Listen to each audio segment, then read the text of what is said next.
Buenas noches, jóvenes, ¿cómo están? Buenas noches, doctor. Bien, ¿y usted? Ah, ahí nomás, pues, como me ven, es que varios me han abandonado en la práctica, ¿verdad, Ketian? Te extraño, doctor. Ya. Ok, a ver, ¿qué ha pasado con los estudiantes en este grupo? No hay casi nadie. Todos se han chachado. ¿O tenían examen algo? Buenas noches, doctor. No, no había examen. ¿Dónde están todos? Está de flojera, doctor. Ah, yo también estoy de flojera. Creo que les voy a pasar entonces mi grabación de la clase anterior. No, doc, por favor. ¿Van a aburrir? Yeah. Vamos a tratar de avanzar de manera un poco rápida lo que son lesiones de extremidades superiores, al menos toda la región del hombro, ¿no? Como parte inicial. Voy a necesitar mucho de ustedes. ¿Listo? Ya. Entonces aquí está. Lesiones. Deme un segundo.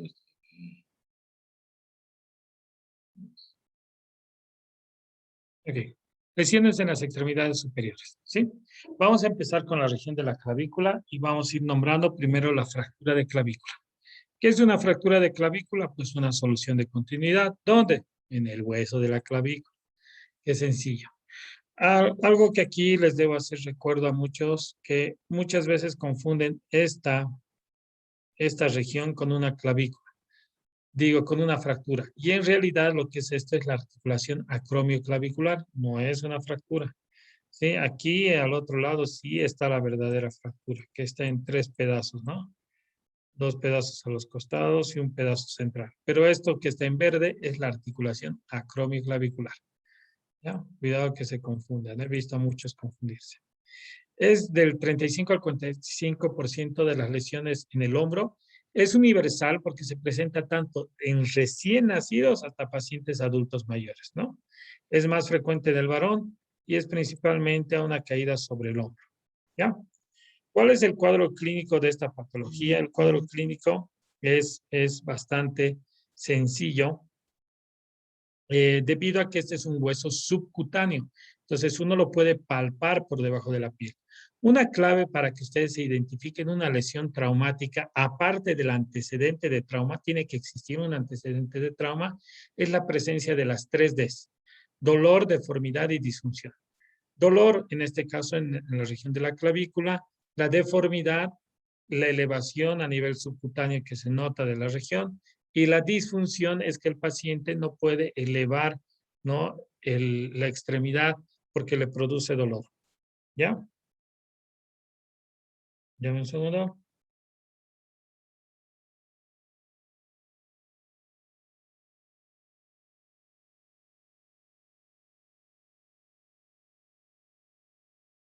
Ya.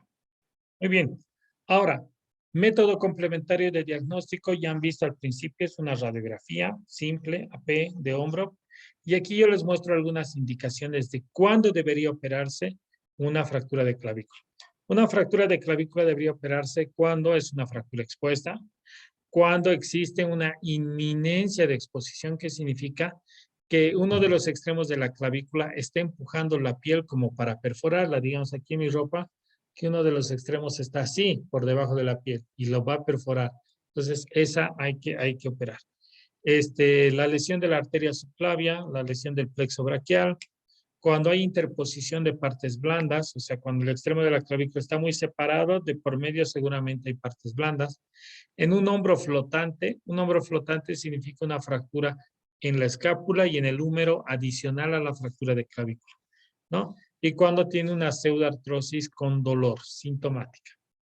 Una indicación relativa de cuándo operar. Cuando hay fractura bilateral, cuando las dos clavículas están fracturadas, pues lo mejor es operar, porque no puedes inmovilizar las dos. cómo va a comer, cómo se va a asear, cómo va a entrar al baño, ¿no? Fracturas costales múltiples, cuando hay fracturas de varios huesos, estabilizar la clavícula, estabiliza el tórax, ¿no? Y cuando hay una pseudoartrosis, una ausencia de consolidación, pero esta ausencia de consolidación no presenta dolor o molestia alguna. El tratamiento, normalmente en los niños se coloca este tipo de vendaje, es un vendaje en 8 de guarismo. Aquí ya vienen como inmovilizador, pero esto mismo nosotros hacemos con las vendas, ¿no? Haciéndole dar vuelta en 8, detrás de la espalda. En personas adultas mayores que cumplen, adultas, jóvenes adultos que cumplen los criterios de cirugía, pues se realiza una osteosíntesis con placa normalmente, placa y tornillos. Algunas de las complicaciones son retardo de consolidación que demora en sanar, pseudoartrosis, una consolidación viciosa, lesiones neurovasculares y artrosis postraumática. Muy bien, eso es fractura de clavícula. ¿Alguna duda? No, doctor. Ninguna, perfecto. ¿Quién me puede decir qué es luxación?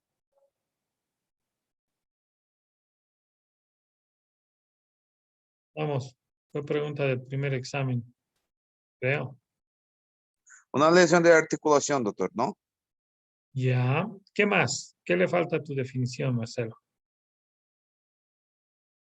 Está, no sé cómo hablar bien, doctor, pero está deslocado, está lejos de su posición normal, está fuera de su posición natural. Ya, una lesión articular donde los huesos están fuera de su posición original, perfecto. ¿Y qué más? ¿Qué más le falta a lo que dice Marcelo? O sea, sería la pérdida de la congruencia articular, doctor, y una lesión cápsula ligamentaria que sería ya severa. Ok, muy bien. Esa es la complementación que faltaba, ¿no? Una luxación, la pérdida de relación de una articulación, se acompaña siempre de una lesión de la cápsula y los ligamentos que la estabilizan, que la protegen, ¿no? Porque cuando estos se rompen, los huesos salen de su lugar. Entonces, esa es una luxación. Y en este caso, una luxación acromioclavicular sería, ¿no? La pérdida de relación entre el acromión y la clavícula, con lesión de la cápsula y los ligamentos, que en este caso los ligamentos son los acromioclaviculares y los coracoclaviculares. Son dos grupos de ligamentos. Entonces, aquí se lesionan ambos grupos de ligamentos, perdón. Entonces, pérdida de la congruencia articular del extremo distal de la clavícula y el acromión con lesión de los ligamentos, ¿no? Acromioclaviculares y coracoclaviculares como tal, ¿no? Ahí está. Epidemiología, ¿en quiénes es frecuente? Yo creo que ustedes conocen a este jugador, ¿no? Que para muchos su ídolo. Género masculino, el más afectado. Edad de 20 a 40 años. El mecanismo de producción es un mecanismo directo, caída sobre el mismo hombro. Ok, aquí tienen la imagen, ¿no? Del paciente. Clínicamente, pues es muy fácil reconocer. Recuerden, para una lesión traumática, antecedente, caída en este caso, dolor a nivel de la articulación acromioclavicular o del extremo distal de la clavícula, deformidad. La deformidad aquí tiene un nombre, se llama el signo de la pseudocharretera. ¿Cómo es el signo de la pseudocharretera? No sé si ustedes han visto a los militares, tienen unas sombreras aquí arriba. Ahí tienen unas sombreras y en esas sombreras cargan sus grados, ¿no? Sus estrellitas. Mientras más estrellas, pues más grados o algo así. Después, esto de aquí, ¿no? En el costado de esta hombrera cuelgan unos flequillos, ¿no? Unos flequillos ahí, como adorno, doraditos. Esto de aquí se llama charretera. Y el signo que aparece en el paciente es una pseudocharretera, es una falsa charretera, porque no hace al hombro totalmente cuadrado, ¿no? Lo hace parcialmente cuadrado. ¿Sí? Ese es el signo más sobresaliente que tiene esta lesión. ¿Y la disfunción cuál es? Que el paciente va a sentir dolor a la elevación de la extremidad. No va a querer realizarlo. Muy bien. Ahora aquí se ve la forma en que se debería tomar una radiografía para esta lesión. Lo que se debe hacer es colgar unas pesas de las muñecas del paciente. Ojo, no hacerle agarrar las pesas, sino colgar las pesas en la muñeca del paciente para que ésta haga realmente una tracción de la extremidad del paciente. ¿Listo? Muy importante eso. ¿Dónde está lo que quería? Ya. Aquí tenemos una clasificación que nos va a servir para definir cuál va a ser nuestro tratamiento, que es la clasificación de Rockwood. La clasificación de Rockwood se divide en 6 grados y como verán, aquí se produce la lesión de la articulación acromioclavicular, pero con ciertas características particulares. Aquí se notan los 2 grupos ligamentarios que les había mencionado hace rato. El grupo acromioclavicular, que se los voy a pintar ahí con amarillo, y el grupo coracoclavicular que va, sí, ¿no? Entonces, esos son los 2 grupos de ligamentos que se lesionan. Ahora veamos cómo está distribuida la clasificación. Aquí está. Son 6 grados. Grado 1, 2, 3, 4, 5, 6. ¿Cuáles son los parámetros que observa para poder evaluarlo? ¿Ya? Los parámetros son lesión del ligamento acromioclavicular, ligamento coracoclavicular, la fascia trapecio deltoidea, la dirección del desplazamiento del extremo de la clavícula y el tratamiento, ¿no? En unas lesiones grado 1 y grado 2, el tratamiento es conservador. En un grado 4, 5 y 6, el tratamiento es quirúrgico, sin lugar a dudas. Y en un grado 3, pues existe la duda. Hay controversia. Algunos dicen que sí hay que operar, otros que no.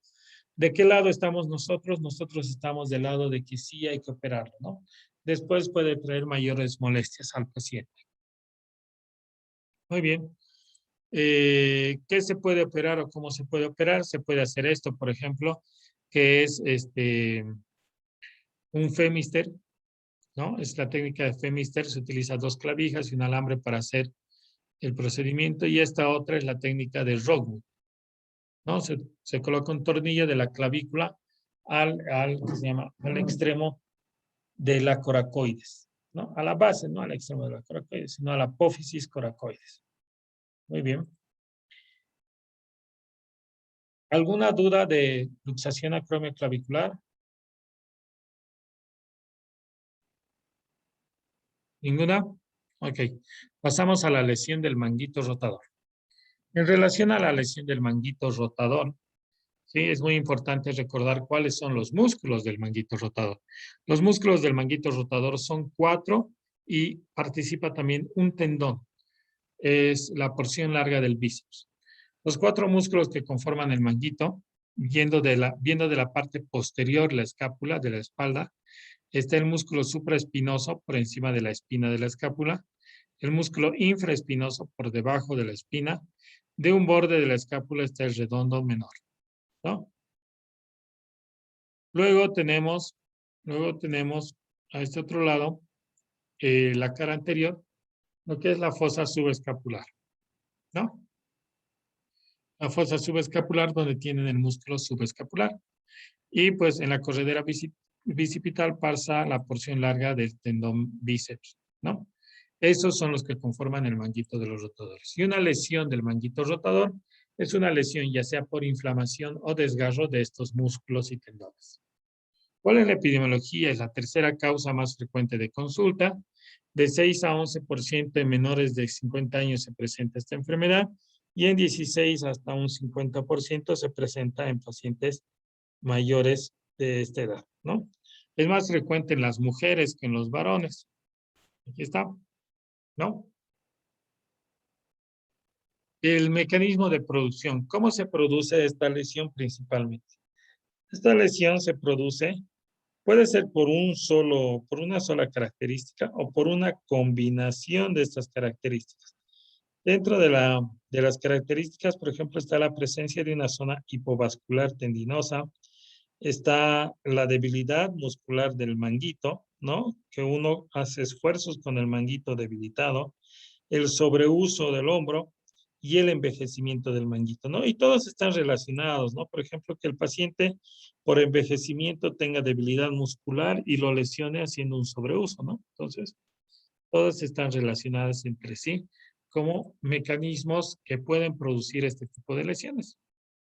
Aquí les muestro un poquito la forma del acromión. Puede tener una forma plana como en la primera imagen, una más curva, otra en forma de gancho. La que produce molestias pues es la forma de gancho. ¿Por qué? Porque encarcera o atrapa lo que es el músculo, ¿no? El músculo viene por aquí normalmente. Entonces el supraespinoso ahí se ve encarcerado o lesionado por un menor espacio en esa región.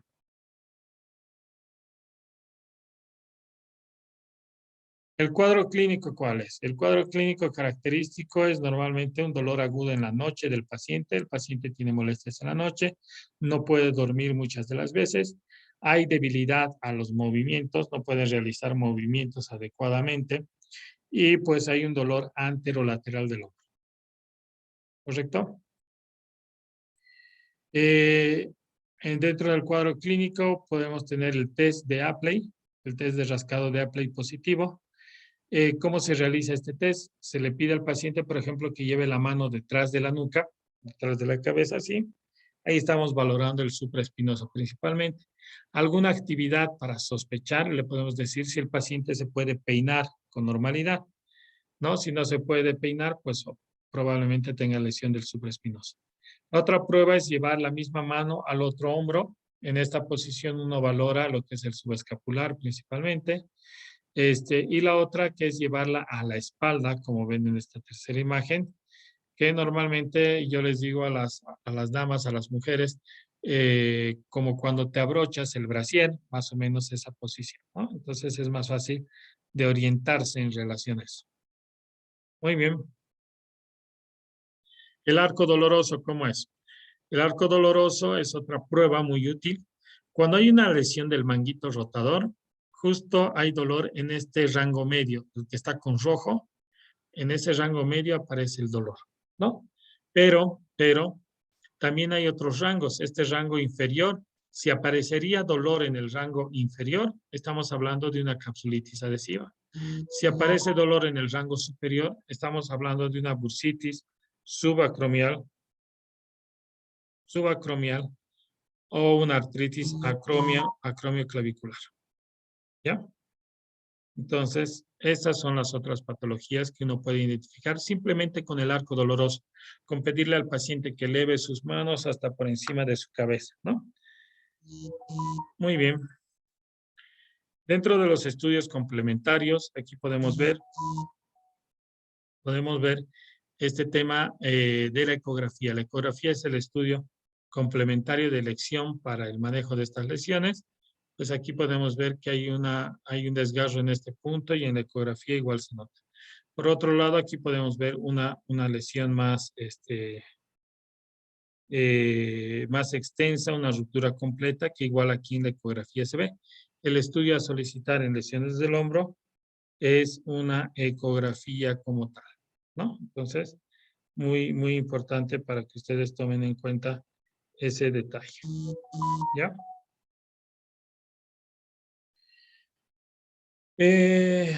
Vamos a ver. Ahora, dentro de la clasificación, para poder identificar las lesiones, tenemos la clasificación de NIR. La clasificación de NIR le clasifica estas lesiones en 3 grupos, ¿no? En estadio 1, 2 y 3. En el estadio 1, en relación a la patología del manguito rotador, hay edema y hemorragia. Normalmente es más frecuente en pacientes menores de 25 años. La clínica es aguda, irreversible y el tratamiento es conservador. O sea, al paciente le aparece dolor, toma alguna medicación o algo y mejora, ¿no? Ya en el estadio 2,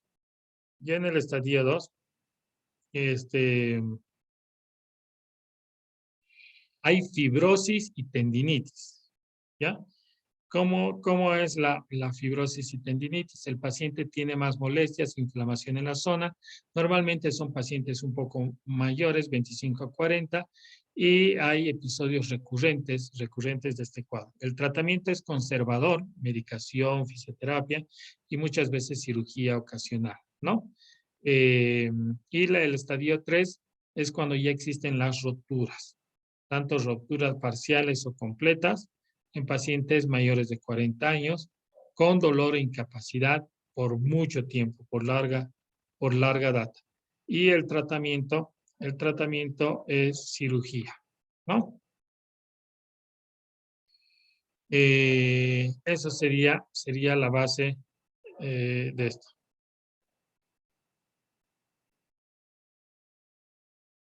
¿Ya? A ver, déjame ver. Y para cualquier lesión, es muy importante la fisioterapia como complemento, ¿no? Al tratamiento. En lesiones del hombro, la fisioterapia es fundamental porque la movilidad y la estabilidad del hombro depende de la musculatura, no de otra cosa. ¿Listo? Entonces pasamos. Aquí está el síndrome de hombro congelado, pero es una patología que no la vamos a ver. Tampoco se las voy a preguntar en el examen. Vamos a ir a la luxación glenumeral. Deme un minutito, por favor, y ahorita continuamos. Un segundo.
Ya, muy bien.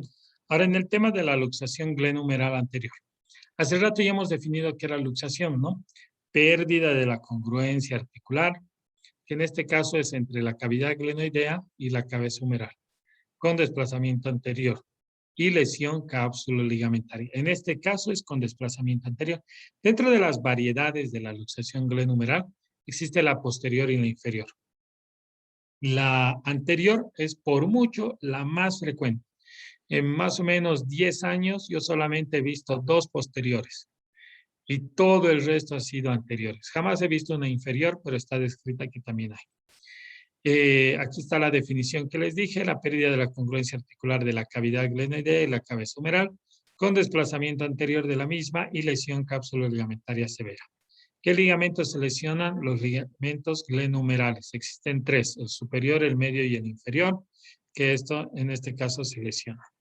El género más afectado es el género masculino, la edad menores de 50 años y el mecanismo es normalmente directo o en actividades deportivas, ¿no?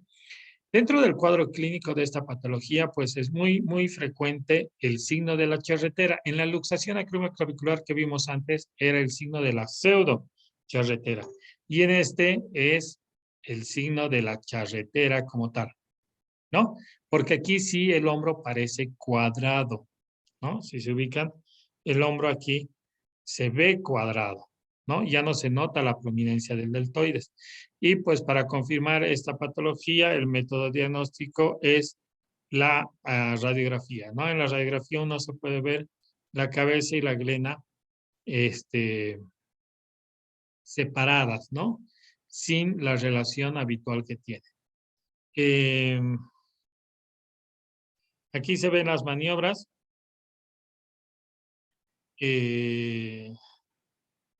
Esta es la maniobra que nosotros utilizamos más frecuentemente.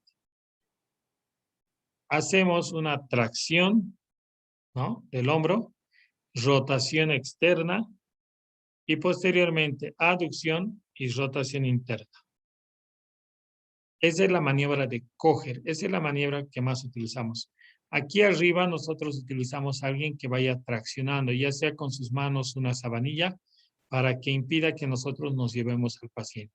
Normalmente la maniobra requiere sedación. Todas las maniobras de reducción deberían ser bajo sedación. No siempre se da el caso, pero lo ideal es hacerlo.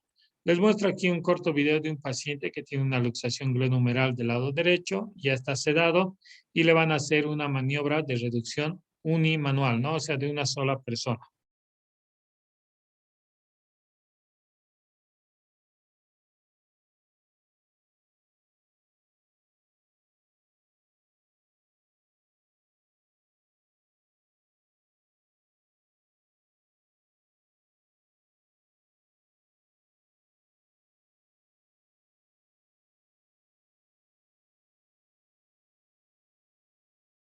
Y ahí se va a reducir.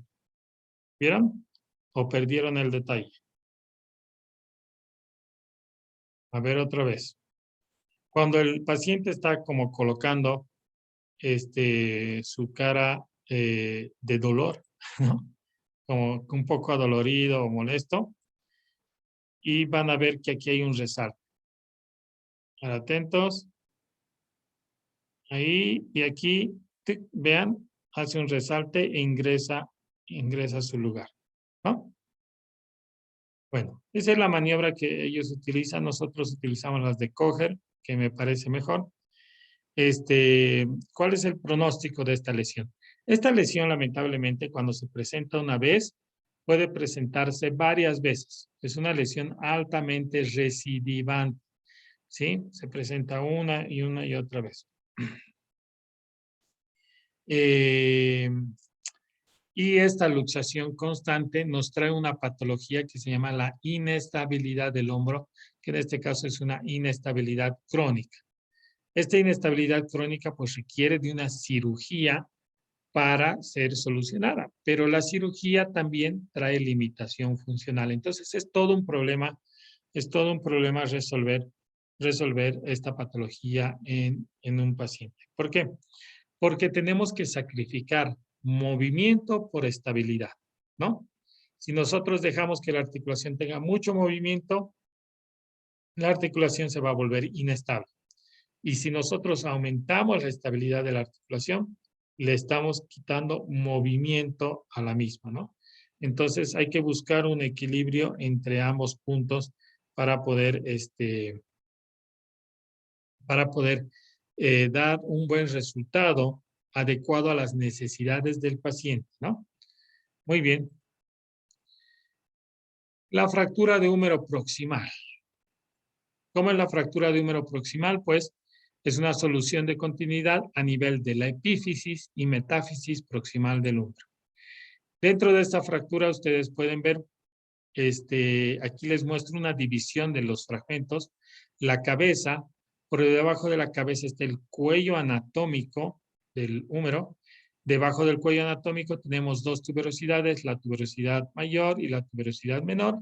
Y por debajito de las tuberosidades mayor y menor tenemos el cuello quirúrgico. ¿Por qué se llama cuello quirúrgico esta zona? Porque es el lugar donde más se fractura el húmero, ¿no? Por eso se llama cuello quirúrgico. Dentro de la epidemiología, pues es más frecuente en el género femenino, la edad en mayores de 40 años y el mecanismo es indirecto de baja energía, ¿no? Género femenino el más afectado. ¿Cuál es el cuadro clínico característico de esta patología? Pues aquí podemos encontrar este signo que se llama la equimosis de Hennequin. Pero este signo lamentablemente no es muy frecuente, ¿sí? No es muy frecuente. Se llama el signo de Hennequin. A ver, ¿dónde está Hennequin? Así se llama, la equimosis de Hennequin, ¿no? Que consiste en la aparición de, ¿sí? De un hematoma en la cara interna del brazo, en la zona de la axila y en la cara lateral del tórax. Esta se llama también en forma de pinza de azúcar o en una U invertida, ¿no? Pero esto aparece entre las 48 y 72 horas después de producir el cuadro y no aparece en todos los pacientes. Entonces es un signo tardío. Muy bien. Para hacer el diagnóstico imagenológico, nosotros tenemos la radiografía, unas proyecciones AP y axial, nos sirve muy bien para ver el húmero. Si son insuficientes estas proyecciones, pues quizás necesitemos hacer una tomografía de la región, ¿no? Muy bien, aquí ustedes ven la clasificación de NIR, pero esta vez la clasificación... Denme un segundo, por favor.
Muy bien, ahora sí.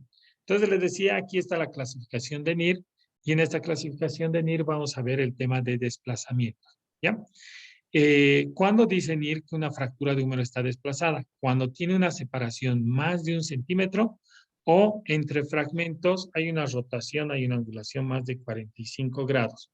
Ahí hablamos de una lesión desplazada, ¿ya? Normalmente las lesiones sin desplazamiento son de tratamiento conservador. Las lesiones desplazadas Muchas de ellas son de tratamiento quirúrgico. Ahora, cuando son de tratamiento quirúrgico, hay que identificar otra cosa adicional. El tratamiento quirúrgico puede consistir en una prótesis, o sea, cambiar el número proximal por metal o por una prótesis, o hacer una osteosíntesis. Osteosíntesis significa sujetar los fragmentos del hueso y armarlos con placas, tornillos y demás, ¿no? Entonces, para eso que se ve la vascularidad de la cabeza humeral. Estas lesiones que yo les voy a encerrar son lesiones que pueden tener un compromiso vascular importante. Y se las voy a marcar desde aquí. Por ejemplo, esta de aquí, esta también de aquí, más grande creo eso. Esta de aquí también tiene un compromiso vascular. Esta otra de aquí. ¿No? Por eso les mostré los fragmentos al principio. Esta de aquí. Y creo que ninguna más. ¿Por qué esas pueden tener compromiso vascular? Porque si se dan cuenta, la cabeza del húmero está sin ninguna conexión con el resto del hueso, ¿no? Y recuerden que las tuberosidades tienen inserciones musculares y la inserción muscular significa irrigación. Pero aquí, si ustedes se fijan, la cabeza sin irrigación. Aquí, sin irrigación. Aquí, sin irrigación. Aquí también sin irrigación. Y en esta otra, pues, sin irrigación, ¿no? El resto de las lesiones puede ser candidato a tratamientos quirúrgicos o conservadores, dependiendo si están desplazadas o no, ¿no? Y de los quirúrgicos, las osteosíntesis, ¿no? Porque estos son quirúrgicos que requieren probablemente prótesis, porque la cabeza no tiene irrigación y lo más probable es que se muera, ¿no? Entonces hay que estar pendientes de eso. Muy bien. Aquí tiene mi algoritmo de manejo. Mi algoritmo de manejo es fractura de húmero proximal. Si no está desplazada, menos de 1 centímetro o menos de 45 grados, no desplazada, el tratamiento es conservador. Si tiene una separación entre fragmentos más de 1 centímetro o están girados, rotados más de 45 grados, entonces están desplazados. Y si están desplazados, pues pueden tener riesgo de necrosis o no tener riesgo de necrosis, ¿no? Si no tienen riesgo de necrosis, hay que hacer osteosíntesis, juntar los fragmentos y colocar placas y tornillos. Pero si hay riesgo de necrosis, hay que hacer una artroplastía, ¿no? La artroplastía consiste en cambiar el extremo proximal del húmero, ¿no? Con una prótesis. Ahora, dentro de las cirugías, yo les muestro un poquito, se puede colocar clavos endomedulares. Aquí estamos colocando un clavo. Se pueden colocar placas. Estas son las placas que colocábamos antes. Son placas grandes, macizas, y los tornillos, si se darán cuenta, salen por fuera de las placas. Hoy en día utilizamos unas placas especiales que son estas. Llaman placas filos, que es para fracturas exclusivamente de húmero proximal, con tornillos y un sistema bloqueado, ¿no? Que trabaja mejor que estas placas antiguas que no tienen sistema bloqueado y pues que hay más riesgo de desplazamiento, ¿no? Eso. Y estas son las prótesis, ¿no? Esta es una prótesis convencional, es una prótesis normal. Ahí está el húmero con la cabecita nueva y pues trabajando sobre la cavidad glenoidea. Y esta otra prótesis se llama prótesis inversa o prótesis reversa para hombro.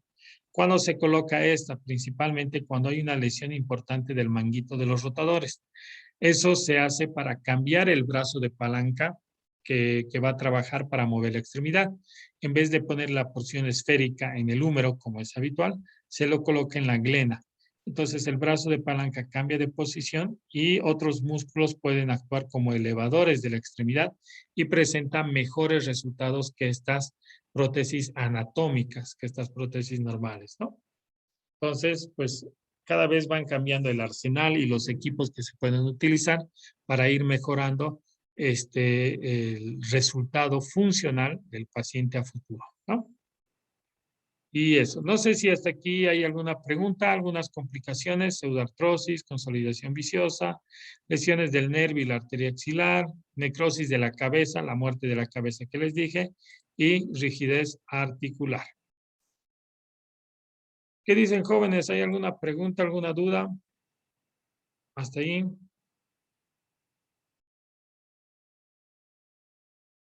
¿Nada? Creo que se han dormido, ¿verdad? No, doctor. Estamos Allá, aquí. Juliana. Gracias, Katie, Juliana. Entonces, la siguiente sesión vamos a seguir viendo lesiones de la extremidad superior, ya yendo de codo hasta la mano, ¿ya? Entonces, nos vemos el siguiente viernes. Que les vaya muy bien. Adiós. Gracias, doctor. Buenas noches. Gracias, doctor. Buenas noches. Chao, chao. Te cuidamos.